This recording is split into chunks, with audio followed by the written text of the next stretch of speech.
2026 বিশ্বকাপ শুরু হয়ে গেছে, আর ফুটবল ভক্তদের মনে একটাই প্রশ্ন, শেষ পর্যন্ত কে তুলবে বিশ্বকাপ ট্রফি?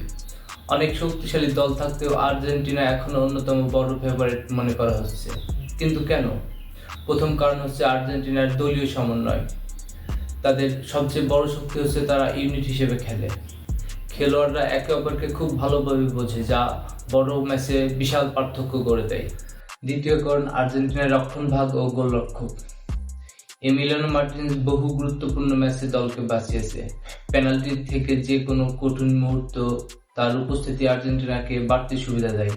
আর ডিফেন্সে পরীক্ষিত কুতি রোমেরো এবং লিসান্দ্রো মার্টিনেজ তো আছেই। আর তৃতীয় কারণ হচ্ছে মিডফিল্ড। ম্যাচের গতি নিয়ন্ত্রণ করা, বল দখলে রাখা এবং সুযোগ তৈরি করার ক্ষেত্রে তারা অসাধারণ। বড় টুর্নামেন্টের মিডফিল্ডারের শক্তি অনেক সময় ম্যাচের ফল নির্ধারণ করে। আর চতুর্থ কারণ হচ্ছে জয়ের মানসিকতা। বিশ্বকাপ, কোপা আমেরিকা এবং বড় বড় ম্যাচের অভিজ্ঞতা এই দলের আছে। চাপের মুহূর্তে কিভাবে খেলতে হয় তারা খুব ভালো জানে। আর সবচেয়ে বড় কারণ greatest of all time, Lionel Messi. তবে আর্জেন্টিনার পথ মোটেও সুবিধার নয়।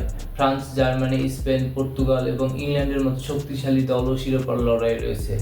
তাই এখনই বলা কঠিন যে কে চ্যাম্পিয়ন হবে, কিন্তু বর্তমান ফর্ম, দলীয় সমন্বয় এবং অভিজ্ঞতা বিবেচনা করলে আর্জেন্টিনা এখনো ট্রফি জয়ের সবচেয়ে বড় দাবিদার।